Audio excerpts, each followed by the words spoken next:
Bonjour tout le monde. Aujourd'hui, nous allons parler d'épigénétique chez les abeilles. Mais qu'est-ce que l'épigénétique? C'est le processus qui contrôle le changement d'activité génique sans changement de la séquence de l'ADN et qui est héritable lors de la division cellulaire, notamment grâce à des facteurs environnementaux.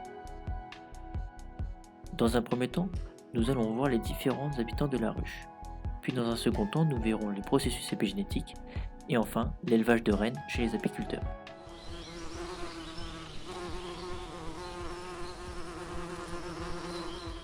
La reine.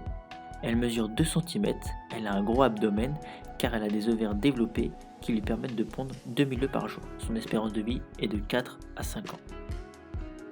Les ouvrières. Ce sont les plus nombreuses, de 20 000 à 80 000 individus. Elles mesurent 1 cm, sont stériles et leur espérance de vie est de 1 mois en été et de quelques centaines de jours en hiver. Les mâles, ou autrement appelés les faux-bourdons, mesurent 1,5 cm, ils ont des gros yeux sur la tête et servent seulement à féconder les reines.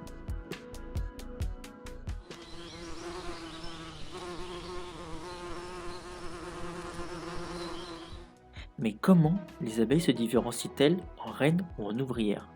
Les larves reçoivent toutes de la gelée royale au début du développement larvaire. C'est une substance blanchâtre, protéinée, sécrétée par les ouvrières grâce à des glandes hypopharyngiennes. À partir du troisième jour, certaines seront nourries exclusivement de gelée royale et donneront des reines. Quant aux autres, elles seront nourries avec un mélange de gelée royale et de pain d'abeille, du miel et du pollen. Elles deviendront des ouvrières. Dans la gelée royale, il y a une enzyme, la DNMT3, qui a une diminution de son activité au cours du temps. Son rôle est de méthyler l'ADN en ajoutant des groupes méthyle sur l'ADN, ce qui va compacter ce dernier et empêcher la transcription des gènes.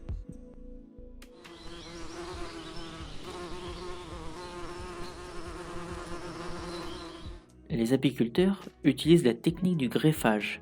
Elle consiste à récupérer des larves de 3 jours maximum à l'aide d'un picking. Ces larves sont déposées dans des cupules qui seront fixées sur un cadre.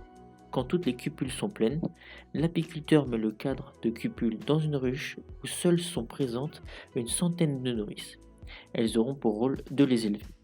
Au bout de 14 jours, les premières reines sortiront. On peut donc conclure que la différenciation des abeilles en ouvrières ou en reines est due à des facteurs externes, notamment la nourriture qui est la gelée royale.